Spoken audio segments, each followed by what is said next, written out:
Hello students, कैसे हो आप सब। Welcome back to our channel.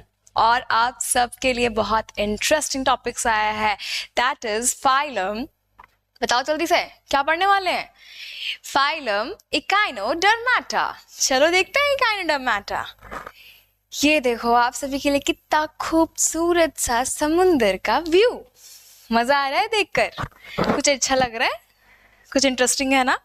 तो ये जो है इकाइनोडर्माटा, इसमें क्या क्या ऑर्गेनिजम्स आते हैं। आपको सारे ऑर्गेनिज्म तो मैंने इसमें बहुत सारे दिखा दिए, कुछ कुछ कोरल्स भी आपको दिखाई दे रहा है। तो ये जो है इकाइनोडर्माटा, ये है क्या, चलो देखते हैं। फाइलम इकाइनोडर्माटा वैसा फाइलम है जो कि ज्यादा डेवलप्ड इनवर्टिब्रेट्स में आता है, ठीक है। और ये जो इनवर्टिब्रेट्स ऑर्गेनिज्म है, इनके पास लेकिन आईज वगैरह नहीं है। बस यहाँ पर यही खराबी है कि इनके पास आईज नहीं है, प्रॉपर इसके लिए सेंस ऑर्गन नहीं है।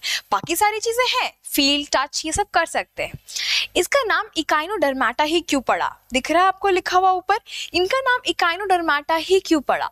इकाइनोडर्माटा का मतलब यहाँ पर होता है इकाइनस, ये वर्ड आता है इकाइनस। इकाइनस मतलब स्पाइन, कांटे वाला, और डर्माटा मतलब स्किन या आउटर सरफेस। इनका आउटर सरफेस ना थोड़े कांटे वाले होते हैं, खुरदुरे स्पाइनी स्किन्स होते हैं। दैट्स व्हाई इनका नाम इकाइनोडर्माटा पड़ा।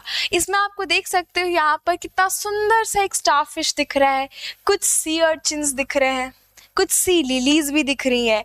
यही है ये जो आपको कुकुमेरिया दिख रहा है, सी क्यूकम्बर, यही हमारे ऑर्गेनिजम्स है इकाइनोडर्माटा के। चलो देखते हैं हम लोग इकाइनोडर्माटा में। इकाइनोडर्माटा का मैंने पहला ही पॉइंट आपको बताया कि इनके पास कैसा स्किन है बच्चे, स्पाइनी स्किन है या स्पाइनी आउटर सरफेस है। सी इकाइनो, इकाइनो का मतलब क्या होता है, इकाइनो का मतलब है यहाँ पर स्पाइन, कांटे वाला, और डर्माटन का मतलब है स्किन, ठीक है। कैसा स्किन है इनका या कैसा आउटर कवरिंग है, एक काइनस वाला, कांटे वाला, स्पाइनी है। Next, they are exclusively marine, मतलब ये पॉइंट क्या, this is star point for this, क्योंकि यही ऐसे ऑर्गेनिज्म है विच आर एक्सक्लूसिवली मेराइन, मतलब सिर्फ और सिर्फ खारे पानी में ही पाए जाएंगे, नॉर्मल फ्रेश वाटर में नहीं मिलेगा, ठीक है। नेक्स्ट आते हैं, इनकी बॉडी कैसी होती है। या तो इनकी बॉडी पेंटामेरस हो सकती है, मतलब 5 ऐसे आर्म्स वाले, या तो इनकी बॉडी जो होती है वो ट्यूब लाइक हो सकती है, या तो बॉडी ट्यूब लाइक हो सकती है, या फिर बॉडी कैसी है, पेंटामेरस हो सकती है, या फिर इनकी बॉडी बॉल शेप्ड की भी हो सकती है। कितने सारे शेप है ना। पेंटामेरस मतलब इस तरह से पेंटामेरस बॉडी हो सकता है, या फिर इनकी बॉडी ऐसे ट्यूब शेप की हो सकती है, या फिर इनकी बॉडी कैसी, बॉल शेप की हो सकती है ना। ऐसे सारे शेप्स है, स्टार, रेक्टेंगल या बॉल शेप का। इसके बाद इनके बॉडी के ऊपर क्या प्रेजेंट होते हैं, calcareous ossicles. See this is the important point also. Ossicle का मतलब होता है bony, bony plates, bony plates, plates समझते हैं ना, बोन्स का बना हुआ छोटा छोटा प्लेट्स होता है, एक के ऊपर एक ऐसे करके रखा रहता है ताकि ये स्पाइन की तरह ये दिखे। ये एक है, इसके ऊपर दूसरा, इसके बाद नीचे में ऐसे, फिर ऐसे ऐसे ऐसे करके अरेंज होता है। और ये बोनी प्लेट्स जो है इसी को हम कहते हैं कैल्केरियस ओसाइकल, कैल्शियम कार्बोनेट का बना हुआ ओसाइकल मतलब बोनी प्लेट्स। इससे पहले बोन पढ़ा था कहीं पर, जल्दी बताएंगे, नहीं पढ़ा था, मतलब बोन का डेवलपमेंट शुरू हो चुका है, कह सकते हैं ना। चले आगे बढ़ते हैं। इनके पास क्या होता है, इनके पास होता है organ system level of organisation. अब आ गया इनका organ system level of organisation, proper system बन चुका है। अडल्ट्स जो होते हैं, हाँ this is also a star point for you. ये क्या कह रहा है कि अडल्ट्स जो होते हैं वो कैसे होते हैं, रेडियली सिमेट्रिकल, लेकिन लार्वा कैसा होता है, bilaterally symmetrical. Adults radially symmetrical है, बट लार्वा कैसा है, बायलैटरली सिमेट्रिकल है। नेक्स्ट, ट्रिप्लोब्लास्टिक है, सीरोमेट होगा, ये तो हमको पता है, अब आगे जितना भी होगा सब ऐसा ही होगा। अब इसके बाद है कंप्लीट डाइजेस्टिव सिस्टम होते हैं इनके पास, विथ वेंट्रल माउथ, माउथ कहाँ है, आगे की तरफ, एंड डॉर्सल एनस, एनस कहाँ है, पीछे की तरफ। आगे से ये अगर स्टारफिश है, इसका आगे की तरफ माउथ है और पीछे की तरफ एनस है, ventral and dorsal, ventral mouth and dorsal anus. Next आते हैं सम आर मोटाइल, कुछ मोटाइल हो सकते हैं जिनके पास ट्यूब फीट है। ट्यूब फीट क्या करेगा, तो ट्यूब फीट का फंक्शन होता है टू लोकोमोट, मतलब लोकोमोशन में हेल्प करेगा, मूवमेंट में हेल्प करेगा, एक जगह से दूसरी जगह लेकर जाने में हेल्प करेगा tube feet.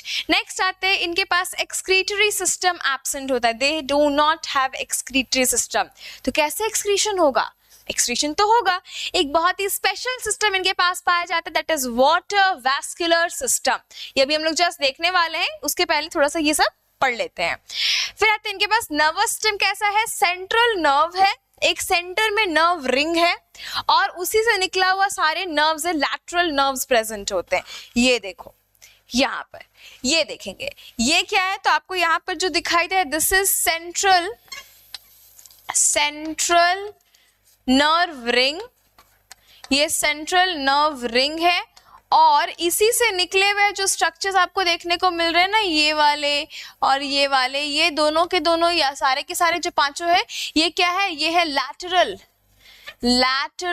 Nerves, these are lateral nerves. Clear है आपको? तो ये इसकी बॉडी में एक सेंट्रल नर्व रिंग होता है और साइड साइड से निकले हुए नर्वस सिस्टम के लैटरल नर्व्स प्रेजेंट होते हैं।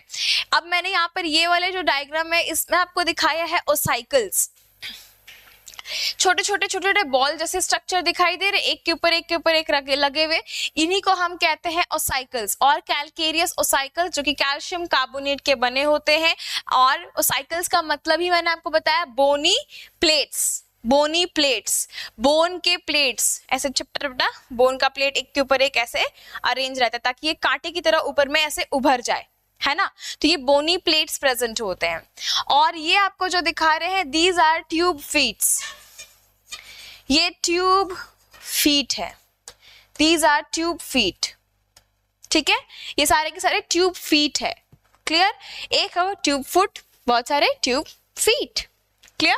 तो ये हम लोग जो देख रहे हैं, ये है हमारे पास इकाइनोडर्माटा के जनरल कैरेक्टरिस्टिक्स। और क्या चीजें आती है इसके पास, आता है कि ये जो है इनका रेस्पिरेशन कैसे होता है। इनके पास हो सकता है रेस्पिरेटरी ऑर्गन हो, लेकिन नहीं भी हो सकता है, बिकॉज वाटर वैस्कुलर सिस्टम जो मैंने अभी एक नाम लिया, ये एक ऐसा सिस्टम है जो कि रेस्पिरेशन में भी हेल्प कर सकता है। तो इसीलिए किसी के पास होते हैं, किसी के पास नहीं भी हो सकते। तो यहाँ पर अगर प्रेजेंट होगा रेस्पिरेटरी ऑर्गन तो होगा गिल्स या बर्सा। बर्सा क्या होता है दिखाती हूँ आपको। ये मान लीजिए this is a sea cucumber, ये एक सी क्यूकम्बर है, ठीक है, ये इसका माउथ है, ये इसका एनस पॉइंट है। अंदर में अगर हम लोग देखेंगे तो यहाँ पर माउथ खुला, ये इसका फेरिंग्स, स्टमक और इंटेस्टाइन होते हुए ये एनस, ठीक है। और इसी के पास साइड साइड में इस तरह से ट्री लाइक स्ट्रक्चर प्रेजेंट होता है। ये ट्री लाइक स्ट्रक्चर जो होता है, this is called as bursa. Bursa is a tree like structure, जिससे कि क्या होता है, रेस्पिरेशन हो सकता है इनके बॉडी में। ये फुल बॉडी में इस तरह से प्रेजेंट होते हैं, सेम ऐसे ही, this is called as bursa. यहाँ पर भी होगा बच्चे, ऐसे ही बर्सा प्रेजेंट होगा, either side of the body इसके पास प्रेजेंट होता है बर्सा, ठीक है। What is bursa? Bursa is a gill like structure या tree like structure. Tree like structure के ये गिल्स हो जैसे होते हैं और इसी से ही वो रेस्पिरेशन करता है। तो what are these? These are bursa. Bursa helps in respiration, respiratory organ, ये एक रेस्पिरेटरी ऑर्गन है। क्लियर है बच्चे? यहाँ तक समझ में आया? आते हैं हम लोग नेक्स्ट। इनके पास सेक्सेस कैसे होते हैं? सेपरेट, मेल फीमेल अलग अलग बॉडी में पाया जाएगा। एक्सटर्नल फर्टिलाइजेशन है, फर्टिलाइजेशन बॉडी के बाहर होगा, मतलब कि स्पर्म भी बाहर भेज दिया जाएगा, ओवम भी पानी में रिलीज हो जाएगा और स्पर्म और ओवम मिलकर क्या बनाएगा? जाइगोट। और वो जाइगोट जो है वो पानी में ही डेवलप करेगा इनटू लार्वा और फिर लार्वा से वो जाएगा अडल्ट बनेगा, ठीक है। चलो आगे बढ़ते हैं। डेवलपमेंट कैसा है? तो ऑब्वियसली मैंने अभी तुरंत बताया कि लार्वा बनते हैं, लेकिन लार्वा कैसे होते हैं? सेसाइल नहीं होते, फ्री स्विमिंग, पानी में ऐसे इधर उधर घूमते रहते हैं, ठीक है।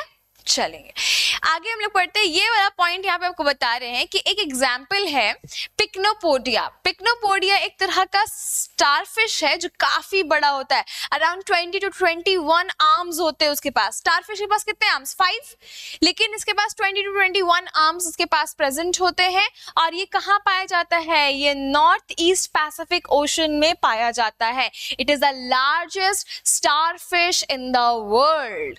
ठीक है, देखें हम लोग। चलो अभी मैं आपको पढ़ाने वाली हूँ water vascular system, which is a very very important system. बहुत ही इंपॉर्टेंट सिस्टम होता है और इसी से ही क्या हो सकता है, इसी सिस्टम से ही आगे डेवलपमेंट होता है। मतलब क्या डेवलपमेंट होता है? हमारे सर्कुलेटरी सिस्टम का। यही सिस्टम क्या कर रहा है बेसिकली, ये वाटर वैस्कुलर सिस्टम बहुत इंपॉर्टेंट सिस्टम है जो कि बेसिकली यहाँ पर इसके 3 काम करा रहा है। क्या क्या 3 काम करा रहा है? पहला, वाटर वैस्कुलर सिस्टम जो है ये लोकोमोशन करवाने में हेल्प कर रहा है, capture and transport of food करवा रहा है, और रेस्पिरेशन भी करा रहा है, एज वेल एज एक्सक्रीशन भी कराता है। यहीं से बॉडी का वेस्ट भी निकलता है। तो यहाँ पे हम एक्सक्रीशन नहीं लिखते, बट एक्सक्रीशन भी इसी तरह से हो रहा है। देखते हैं कैसे होता है। चलो आते हैं हम लोग इसमें। ये देखो, ये मैंने आपको दिखाया है वाटर वैस्कुलर सिस्टम। अगर ये स्टारफिश होता तो स्टारफिश के बॉडी में इस तरह से ये वाटर वैस्कुलर सिस्टम प्रेजेंट होता है। ठीक है, ये स्टारफिश का बॉडी है समझ लेंगे, और उसके बॉडी में इस तरह से वाटर वैस्कुलर सिस्टम प्रेजेंट होता है। क्लियर है? This is a starfish. दिख रहा है सभी को? स्टारफिश के बॉडी में इसी तरह से क्या प्रेजेंट होता है? वाटर वैस्कुलर सिस्टम प्रेजेंट होता है। आगे बढ़े हम लोग। चलो देखते हैं वाटर वैस्कुलर सिस्टम में क्या क्या चीजें प्रेजेंट है। तो वाटर वैस्कुलर सिस्टम में बहुत सारे अलग अलग पाइपलाइंस होती है। ठीक है, ऐसे हम लोग घर पे पाइपलाइंस कैसे बिछाई जाती है? पूरे के पूरे पाइपलाइंस बिछाई जाती है। कोई पाइप इधर जा रहा है, कोई उधर जा रहा है, ताकि सारे पानी इधर उधर हो, ट्रांसपोर्ट हो। तो यहाँ पे भी ट्रांसपोर्टेशन करने के लिए प्रॉपर पाइपलाइंस बिछाई गई है। तो यहाँ पर है पहला, this is called as madreporite. इसको हम लोग क्या कहते हैं? इसको कहते हैं मैड्रीपोराइट। इसको मैं लिखती हूँ इससे, मैड्रीपोराइट। मैड्रीपोराइट क्या होता है बच्चे? तो मैड्रीपोराइट एक फिल्टर है, एक छलनी है। छलनी जानते हैं? चाय छानते हैं हम लोग छलनी से। एक छलनी है जो कि फिल्टर करके क्या भेजेगा? पानी अंदर डालेगा। किसमें? ये जो आपको कैनाल दिखाई दे रहा है गोल सा, ये गोल सा कैनाल दिख रहा है, इस गोल से पाइप में ये क्या करेगा? पानी को छान कर डालेगा। उस पानी में क्या छन कर आएगा? फूड, जो भी छोटे मोटे फूड पार्टिकल्स है वो छन कर आएंगे, ऑक्सीजन वगैरह आएगा। तो ये पानी को छानने में हेल्प करते हैं, छान कर अंदर डालता है। तो मैड्रीपोराइट के बाद यहाँ पे आता है, this is called as central canal, या फिर हम लोग कहते हैं ring canal. This is called as ring canal. ये है रिंग कैनाल। ठीक है, आगे बढ़ते हैं। रिंग कैनाल के बाद अब ये रिंग कैनाल खुलता है इनटू 5 कैनाल्स। दिख रहा है आपको? क्योंकि स्टारफिश के पास 5 आर्म्स है। अगर 21 आर्म्स तो 21 आर्म्स वाले में खुलेगा। समझ रहे हो? जितना होगा उतने रिंग कैनाल्स के ओपनिंग्स होंगे। तो यहाँ पे रिंग कैनाल 5 जगह खुल रहा है, 5 ऐसे लाइंस में खुल रहा है। ये जो लाइंस आपको दिखाई दे रही है इसको हम कहते हैं क्या? These are called as radial canal. ये है रेडियल कैनाल। 5 रेडियल कैनाल्स में खुलता है। उसके बाद रेडियल कैनाल्स भी छोटे छोटे कैनाल्स में खुल रहे हैं। दिख रहा है आपको? Radial canal is also open into बहुत सारे मल्टीपल स्मॉल कैनाल्स, जिसको हम कहते हैं लैटरल कैनाल। लैटरल कैनाल के बाद एक फुला हुआ स्ट्रक्चर है। ये देखो, ये है लैटरल कैनाल, और इसमें ऐसे फुला हुआ एक स्ट्रक्चर है और उसके नीचे ऐसा ट्यूब है। ये फुला हुआ structure is called as ampulla. Ampulla, इसको हम क्या कह रहे हैं? एम्प्यूला। तो एम्प्यूला क्या है? ये फुला हुआ स्ट्रक्चर को हम क्या दे रहे हैं? एम्प्यूला। और एम्प्यूला के नीचे, दिस वाज एम्प्यूला, और एम्प्यूला के जस्ट नीचे एक ट्यूब लाइक स्ट्रक्चर होता है which is called as tube feet. Tube एक होगा तो बहुत फुट, ट्यूब फुट और ट्यूब फीट। क्लियर है? ये बहुत सारे आपको दिखा रही हूँ। तो this is called as tube feet, एक है तो ट्यूब फुट लिखा है, ठीक है, कोई दिक्कत यहाँ पर?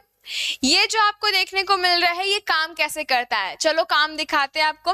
वाटर आता कैसे है, तो जो भी वाटर है, जो भी पानी है वो फूड लेकर, ऑक्सीजन लेकर, ये सब लेकर आएगा कहाँ पर? मेड्रीपोराइट में। अब मैंने आपको बताया कि मेड्रीपोराइट क्या है बच्चे, तो मेड्रीपोराइट एक छलनी है ना, जो छानेगा, क्या छानेगा? वाटर को। तो वाटर को सीव करके एक छलनी की तरह ये क्या करता है? अंदर की तरफ भेजता है। ये पानी यहाँ मेड्रीपोराइट से आया, ये पूरे के पूरे रिंग कैनाल में, क्लियर है?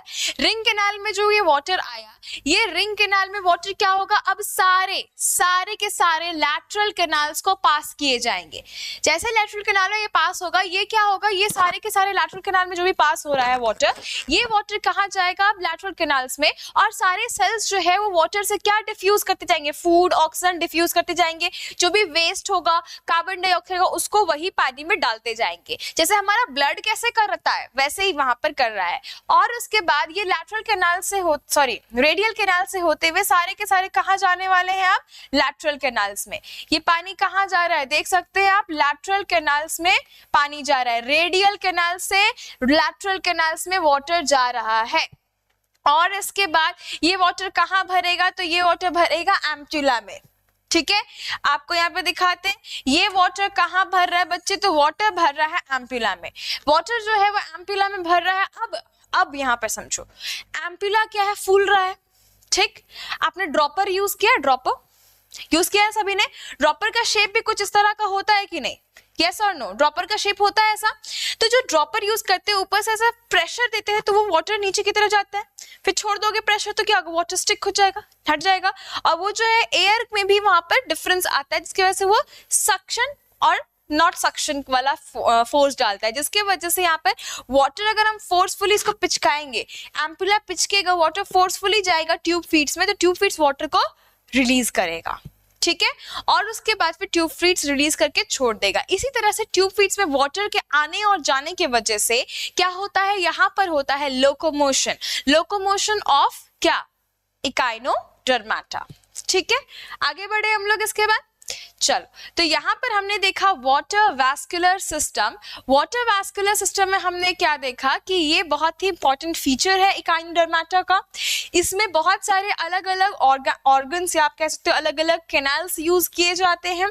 ये 3 बेसिक फंक्शन कराता है, locomotion, transportation of food material, and क्या कराता है ये? Respiration as well as excretion भी आप कह सकते हो। इसके बाद फिर इसमें क्या क्या चीजें होती है? एक छलनी होता है जिसका नाम है मेड्रीपोराइट, एक रिंग कैनाल होता है, फिर बहुत सारे रेडियल कैनाल्स होते हैं। रेडियल कैनाल से होते हैं छोटे छोटे क्या? लैटरल कैनाल, फिर एम्प्यूला, और फिर खत्म, क्या खत्म? ट्यूब फीड जो है उससे वाटर रिलीज होकर बाहर निकल जाता है। क्लियर है बच्चे? This was the water vascular system. समझ में आया वीडियो वाटर वैस्कुलर सिस्टम का? आगे बढ़े हम लोग, चलो आगे देखते हैं एग्जाम्पल्स। आपको मैं वाटर वैस्कुलर सिस्टम का एक वीडियो भी दिखाऊंगी, टेंशन मत लो। नेक्स्ट हमारा आता है यहाँ पर एग्जाम्पल्स। एग्जाम्पल्स में क्या है? पहला एग्जाम्पल है एस्टेरियस जो है इसको हम कहते हैं starfish. Starfish is called as Asterias. Next आप यहाँ पे देख रहे हो ये लंबा सा क्यूकम्बर की तरह दिख रहा है? बोले नहीं मैम नहीं दिख रहा है, बट इसको कहते हैं हम लोग सी क्यूकम्बर, क्यूक्यूमेरिया और सी क्यूकम्बर, क्यूक्यूमेरिया और सी क्यूकम्बर कहते हैं। ये आपको दिख रहा है नीचे में, इसका नाम क्या है? ये है इकाइनस, या फिर इसको हम लोग कॉमनली कह सकते हैं सी अर्चिन और इकाइनस।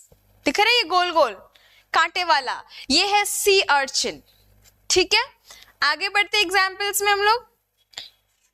नेक्स्ट एग्जाम्पल, ये जो अभी मैंने आपको पढ़ा था पिक्नोपोडिया, जिसमें मैंने बोला 21 to 20 इसके पास आर्म्स होते हैं। यहाँ पे काउंट करते कितने आर्म्स वाला है ये, 1 2 3 1 2 3 4 5 6 7 8 9 10 11 12 13 14 15 16 17 18 19 20, ये 20 वाला है, ठीक है, तो 20 to 21 फीट्स हो सकते हैं पिक्नोपोडिया में। ये है पिक्नोपोडिया, इसको कॉमनली कहते हैं sunflower starfish, sunflower starfish. Okay, this is called as sunflower starfish. ठीक, ये आते हैं, दिस इज, ये दिख रहा है आपको कितने पतले, ये भी एक तरह का स्टारफिश है लेकिन इसके आर्म्स कितने पतले पतले हैं। इसका नाम है ophiura. Ophiura is also called as brittle star, brittle star. ठीक है, और ये आपको क्या दिखाई दे रहा है, दिस इज एंटीडोन, एंटीडोन ओफ्यूरा, और ये है एंटीडोन। ये साइंटिफिक नेम है बच्चे और ये कॉमन नेम है। ये एंटीडोन है। एंटीडोन जो होता है, एंटीडोन एक्चुअल में इसको हम लोग क्या कहते हैं, इसको कहते हैं हम लोग sea lily. Antedon is also called as sea lily. कोई दिक्कत? ये हम लोगों ने देख लिया इकाइनोडर्माटा का एग्जाम्पल। चलो वीडियो देखें, ठीक है, चलो देखते हैं। ये देखो क्या दिख रहा है आपको वीडियो में, एक स्टारफिश दिख रहा है ना। स्टारफिश के ऊपर से इसका स्किन हटाते हैं तो क्या दिख रहा है, ये हमें बोनी प्लेट्स, या आप कह सकते हो कैल्केरियस ओसाइकल्स दिखाई दे रहा है आप सभी को, दिख रहा है। इसको अगर डिटेल में देखेंगे, ये देखो छोटे छोटे प्लेट्स दिख रहे हैं, वो जो रेड कलर का है, वो रेड और ब्लू कलर का, वो एक्चुअली क्या है, कार्टिलेज है, जो एक, या आप कह सकते हो उसमें यहाँ पे कार्टिलेज है जो एक को, बोनी प्लेट को दूसरे से जोड़ रहा है। ये सब क्या है, बोनी प्लेट्स है। दिख रहा है आपको, प्रॉपर बोनी प्लेट्स है, यहाँ भी बोनी प्लेट्स है। This is a calcareous ossicle of starfish. ठीक है, ये अब आपको दिखा रहे हैं यहाँ पर इसका नर्वस सिस्टम। ये देखो पर्पल कलर का जो है, दिस इज रेडियल रिंग, और ये जो है रेडियल लैटरल नर्व्स जा रहे हैं। ठीक है, अब यहाँ पर आपको क्या देखने को मिल रहा है, ये साइड साइड से, this is a ring nerve और वो लैटरल नर्व उसके साइड साइड से जा रहे थे। ये हमारे पास जो स्टारफिश है कहाँ रहना पसंद करता है, ऑब्वियसली आपने पढ़ा है एक्सक्लूसिवली मेराइन। नीचे में आपको दिख रहा है इसके कुछ फीट्स, तो हम कहते हैं ट्यूब फीट, जिससे कि ये क्या कर रहा है, लोकोमोशन कर रहा है, चल पा रहा है। ये देख सकते हैं आप ट्यूब फीट। ट्यूब फीट जो है एक्चुअली इनके लोकोमोशन में हेल्प करता है। ये ट्यूब फीट का स्ट्रक्चर है। आपको अब यहाँ पर दिखा रहा है वाटर वैस्कुलर सिस्टम। ठीक है, ये देखो बच्चे, मेड्रिपोराइट आपको दिख रहा है ऊपर में, ये है वाटर वैस्कुलर सिस्टम। यही देखा था ना अभी हम लोगों ने डायग्राम में, ये है water vascular system. This is madreporite, जिसको मैंने छलनी कहा था। इस छलनी से सारा पानी अंदर की तरफ छन कर जाएगा, जा रहा है। अब ये पानी जो अंदर छन के जा रहा है, ये कहाँ जा रहा है, आपके रिंग कैनाल में। रिंग कैनाल से रेडियल कैनाल में, रेडियल कैनाल से क्या, लैटरल कैनाल में, लैटरल कैनाल से एम्प्यूला में, और एम्प्यूला से ये कहाँ जा रहा है, देखो ये कैसे है, एम्प्यूला पहले ऐसे सिकुड़ता है ताकि सारा पानी अंदर ले, और फिर जोर से प्रेशर करके छोड़ता है। जब पानी छूटेगा, ट्यूब फीट स्ट्रेट होगा और आगे की तरफ जाएगा। फिर ये सिकुड़ेगा, उठेगा, जैसे पहले पैर उठाते हैं ना, फिर ऐसे रखते हैं, फिर पैर उठाते हैं, ऐसे रखते हैं। ऐसे ही यहाँ पर इसके ट्यूब फीट भी काम करते हैं ड्यू टू वाटर। आया समझ में? तो इसी तरह से ये क्या करता है, अपने प्रेस को कैप्चर करता है, और इसी तरह से ये जो ऑर्गेनिज्म है ये ऐसे ही अपना लोकोमोशन, रेस्पिरेशन और कैप्चरिंग ऑफ फूड सब कुछ करता है। क्लियर है सभी को, समझ में आया? आई होप आपको वीडियो समझ में आया होगा, आपको अच्छे से ओवरव्यू मिल गया होगा। पढ़ाई करना शुरू कर दो, because it is a high time आपके लिए। आपके एग्जाम्स आने वाले हैं, हम लोग यहाँ पे बहुत सारे MCQs लेकर आने वाले हैं। So stay tuned, bye bye.